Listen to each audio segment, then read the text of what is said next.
Salut les amis, j'espère que vous allez bien. On se retrouve sur ma chaîne pour une nouvelle vidéo.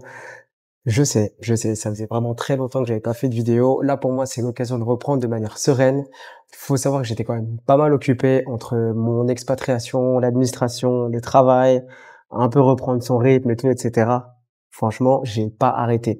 Mais il faut savoir un truc, c'est que ça m'a vraiment manqué de faire des vidéos. On va dire un peu de manière thérapeutique. En tout cas, moi, ça me fait du bien de pouvoir partager avec vous mon expérience et les choses du quotidien ici, de ma vie d'expatrié de français à Bali. Voilà. Donc, le sujet de la vidéo d'aujourd'hui, les amis, c'est la nutrition. La nutrition, ça touche tout le monde. Donc, c'est vraiment un sujet qui est très important. Il y a time out, temps mort. Il y a des bêtes qui sont en train de voler autour de moi. C'est même plus des mouches. C'est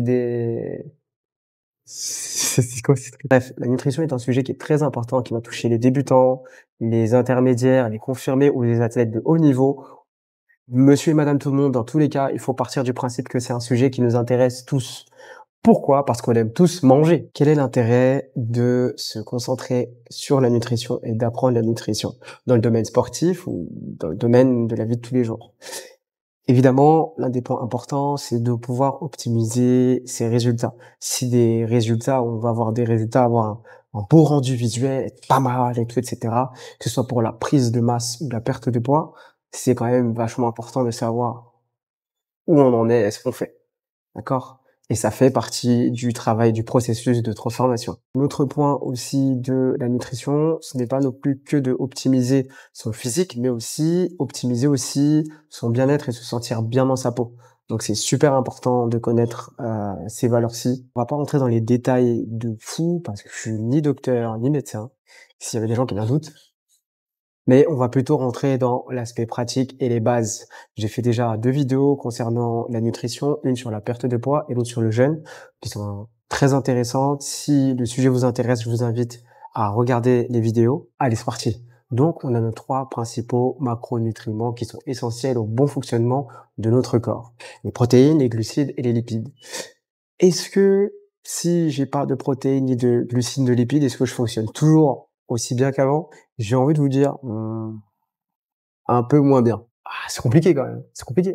Donc les glucides, c'est la principale source d'énergie pour le corps, d'accord? Pour les muscles et le cerveau notamment. C'est des molécules en fait qui sont composées de carbone, d'hydrogène et d'oxygène. De manière générale, c'est du sucre. Déjà, si j'ai pas assez de glucides, on va dire que pour performer lors de certains efforts, ça peut être un peu compliqué. Alors, il faut savoir aussi que l'excès de glucose va être stocké sous forme de glycogène dans les muscles ou dans le foie.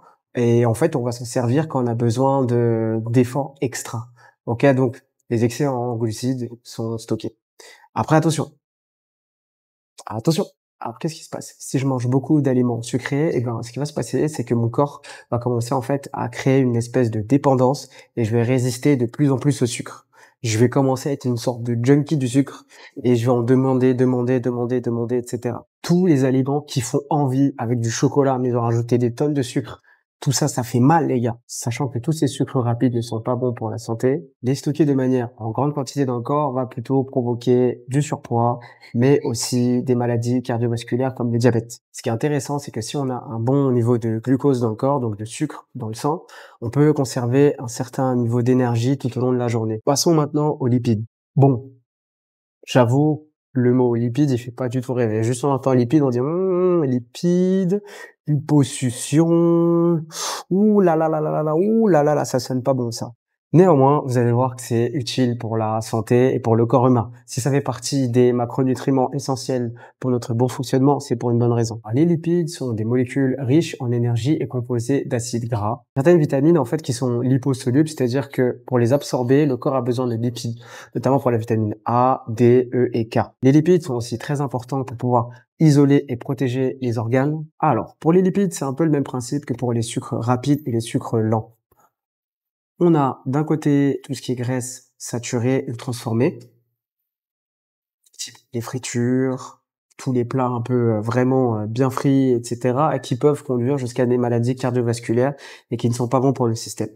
Après, de l'autre côté, on a ce qu'on appelle les graisses insaturées, Donc là, c'est plutôt les bonnes graisses, d'accord, qu'on peut retrouver notamment dans des aliments comme le poisson. De manière globale, ne supprimez pas les macronutriments, mais choisissez plutôt des macronutriments de bonne qualité.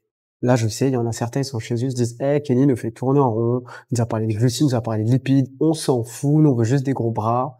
Donc le moment tant attendu est arrivé. Mesdames et messieurs, laissons entrer les protéines. Alors, les protéines sont des molécules qui sont composées d'acides aminés, c'est un peu comme des briques. Et en fait, avec ces molécules-ci, on est capable de créer ou construire du tissu. Elles servent un petit peu à tous les éléments mécaniques et biologiques du corps. Ah, rien que ça. Grosso modo, il faut voir les protéines comme un élément un petit peu qui permet de construire de la matière pour le corps humain. Donc c'est essentiel pour les os, pour les muscles, pour la récupération, pour créer des muscles beaucoup plus efficaces. Savoir aussi que si le corps il n'a pas assez d'énergie en termes de glucides ou de lipides, il va aller chercher dans les protéines. Alors, qu'est-ce qui se passe quand je suis en carence de protéines? Eh ben, je vais avoir des problèmes de croissance et je peux aussi développer des problèmes immunitaires et des difficultés à réparer ces tissus, c'est-à-dire os, peau, muscles, etc. Tout ce qui est du domaine de la récupération. Il y a des bêtes qui volent depuis tout à l'heure, c'est incroyable. C'est des trucs, je les ai jamais vus voler ici en Indonésie. Depuis que je suis là, il y a des choses, je les ai jamais vues. Il y a que pendant que je suis en train de filmer là, c'est des bestioles de fous qui sont en train de voler à gauche et à droite. Donc concrètement, qu'est-ce que je dois faire? Il vaut mieux privilégier déjà dans un premier temps concernant les glucides, les aliments qui sont non transformés et complets, comme des pâtes complètes, que des pâtes basiques, plutôt que des éléments rapides. Pour les lipides, vous l'avez compris, et les protéines, on envoie la sauce.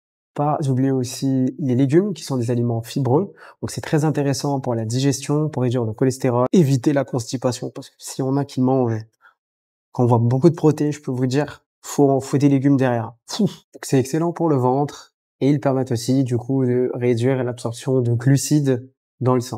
Et en bonus, oubliez pas les fruits parce qu'ils comportent de nombreuses vitamines. Quand il y a des choses qui ressemblent pas à quelque chose de naturel, qui a des colorants, une texture ou une forme bizarre, commencez pas à prendre des trucs comme ça parce que c'est sûr que c'est transformé. Déjà, c'est la première astuce, rentrez pas dans ça. Si ça ressemble à rien, c'est une couleur bizarre. La composition, il y a rien de naturel. C'est que les sucres et les choses dedans, ça va pas. Rentrez pas dans ça. Donc retenez bien, les lipides, ce sont des molécules concentrées. Il y a pas mal d'énergie dedans, donc on n'a pas besoin d'avoir une dose énorme de lipides. La chose principale, c'est toujours de bien manger et de bien choisir les aliments que vous allez ingérer. Saumon, maquereau, cabillaud, gambas. Cette vidéo-là, en vrai, va me donner faim. J'invite plutôt les gens à plutôt faire ce qu'on appelle un rééquilibrage alimentaire.